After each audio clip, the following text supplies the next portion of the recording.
What are some true scary experiences that you have been through?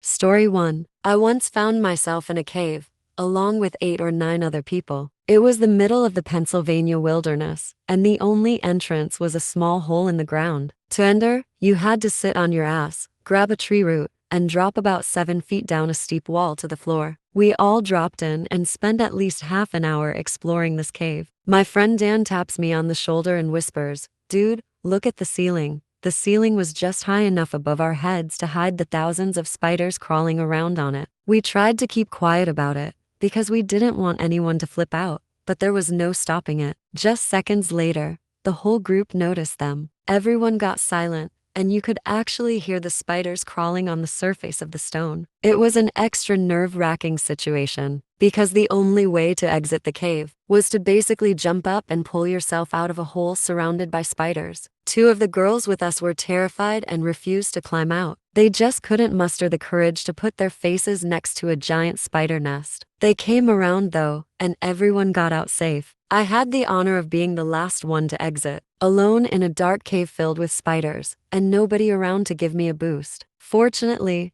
Dan was brave enough to reach down and give me a hand. When we first discovered that cave, we were all like, "I can't believe we've never heard of this place. Now I know why." That cave sucks. A few months later, I found out the cave is off limits in the fall because of the rattlesnakes. Fuck that cave. Story 2. When I was about 12, I had a lot of issues with night terrors and rarely slept a whole night through. One night, I got up in the middle of the night to go to the bathroom. I sat down, half asleep and thinking of nothing but emptying my bladder and going back to bed when I see movement out of the corner of my eye. There was a man standing by the other door to the bathroom staring at me, not moving. He was wearing a tattered gray jumpsuit and had a crutch, little to no hair. I don't remember how I got down into the basement where my parents slept, but suddenly there I was, hysterical. My dad finally went up and looked in the bathroom and kitchen, saw nothing, but allowed me to sleep on the couch down there. Anyway, I didn't fall back asleep. About an hour or so later, I heard the sliding door to the bathroom from my sister's room and limping footsteps. The next morning, my dad searched around and noticed that the fridge and pantry had been raided. Never caught the guy.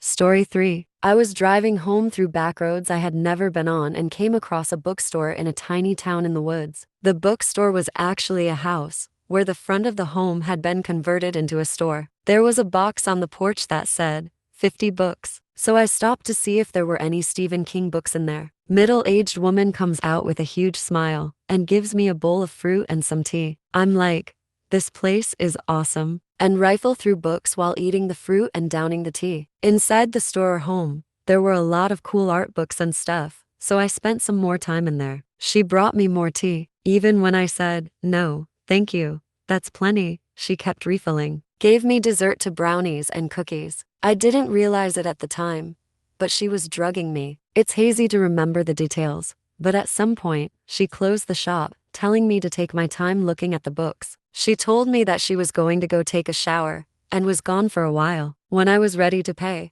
I had to wander back through her house to find her. I found her in her bedroom. She was in bed. I'm pretty sure she was naked. At the time I thought, weird, she's watching an exercise video in bed, but later realized she was watching porn. You might think this is hot, but it isn't. She was my mom's age, and had been telling me how she reminded me of her kids in college. So, not hot. I told her I was ready to pay, and she told me how to open the register. So I went and opened it, put in what I thought I owed, took out the change, and left. When I stumbled outside, a fire engine drove by, screaming with sirens. In the distance was the glow of a big forest fire, and the stars were being covered by smoke. A tall man on a horse watched the fire truck pass. He looked right at me, took a piece of wood or something out of his mouth, and said, "Town's burnin'." I swear to God, I have a crystal clear memory of this happening, even though I'm sure it couldn't have. By this point, I guess I was seriously tripping balls on something. I'm not a drug guy,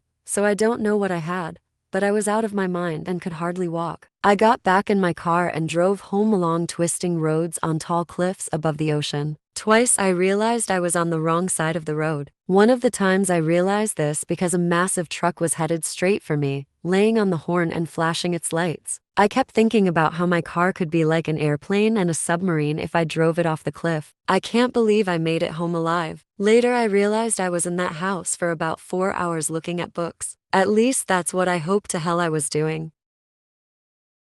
Story 4. Not me, but a friend of mine, female, about 22 at the time, worked for Google Maps as some sort of surveyor or photographer. Google sends her and another female coworker to some remote location in Mexico for a few days for business. The hotel they were staying at was apparently nice enough, but literally outside the walls of the hotel was a really rough ghetto with people living in boxes lining the streets. Anyway, the first day of the trip, she and her coworker are taking a taxi to the location they have to survey, and at a red light, some crazy guy opens the door, tries to pull my friend out, and then starts stabbing her in the chest with a knife. The cab driver pulled away, but not before she'd been stabbed 6 times. She survived, but has pretty bad scars and has become a much different and quieter person since.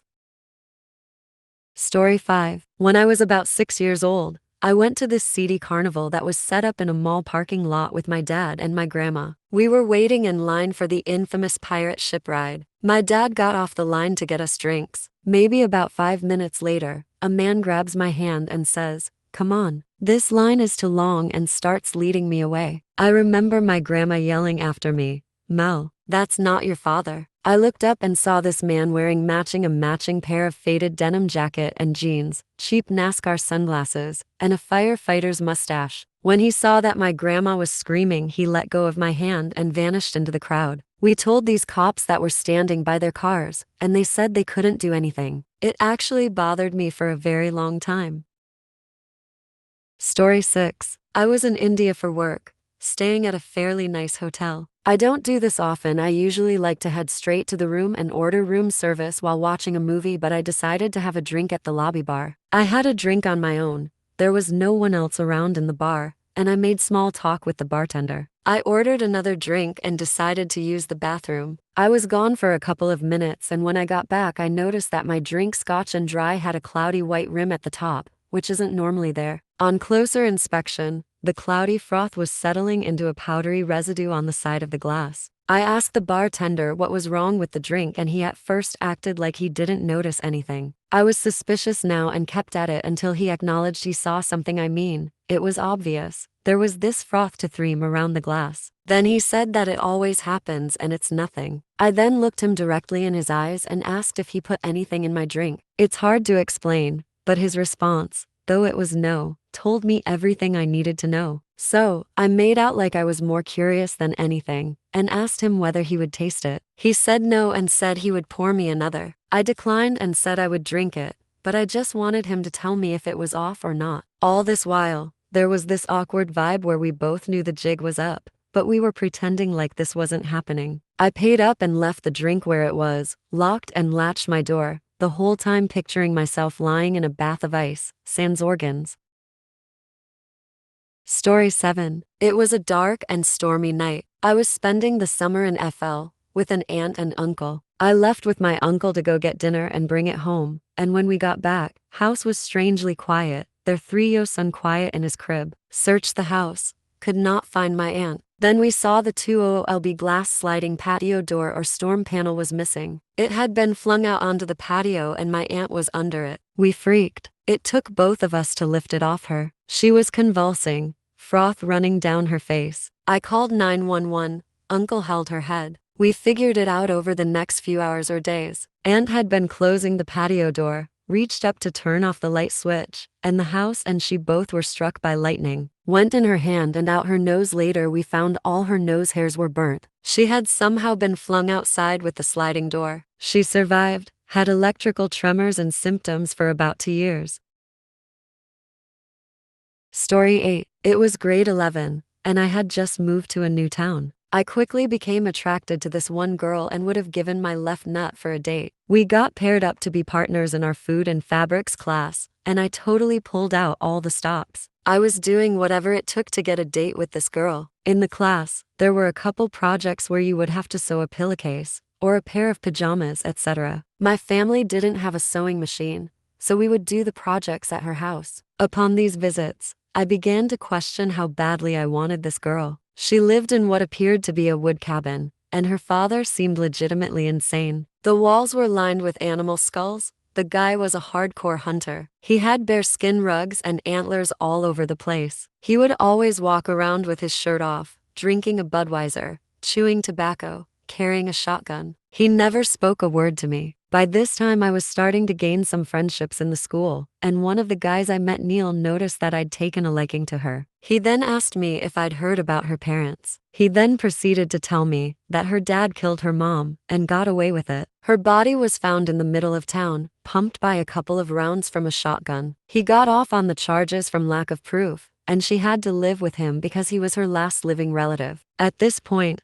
I was like, WTF? The story made no sense, and I wasn't about to believe it, but it definitely kinda rattled me. But there was no way that I was going to bring it up to her. Anyways, a little time passes, and I ask her out. I go to her place to grab her, and she's gorgeous. Her dad makes a comment about, you know what'll happen to you if you touch her, and suddenly the story is the only thing I can think about. We went skating, then to a movie, but I was terrified the whole time. I just couldn't get the thought out of my head that her dad was going to kill me when we got back to her place. So after a subpar date, I start the long drive back to her place. We get to the end of her long driveway. She had an acreage, and she gets me to park and turn off the lights. She wants a kiss. At this point, forget her dad. I lean over and put some moves on. We stop, and I turn the lights back on. There's blood in the snow at the end of the driveway. I wanted to say something, but didn't want to sound like a pussy. Her dad was a hunter, right? I'm sure there's a logical explanation. I put the car in drive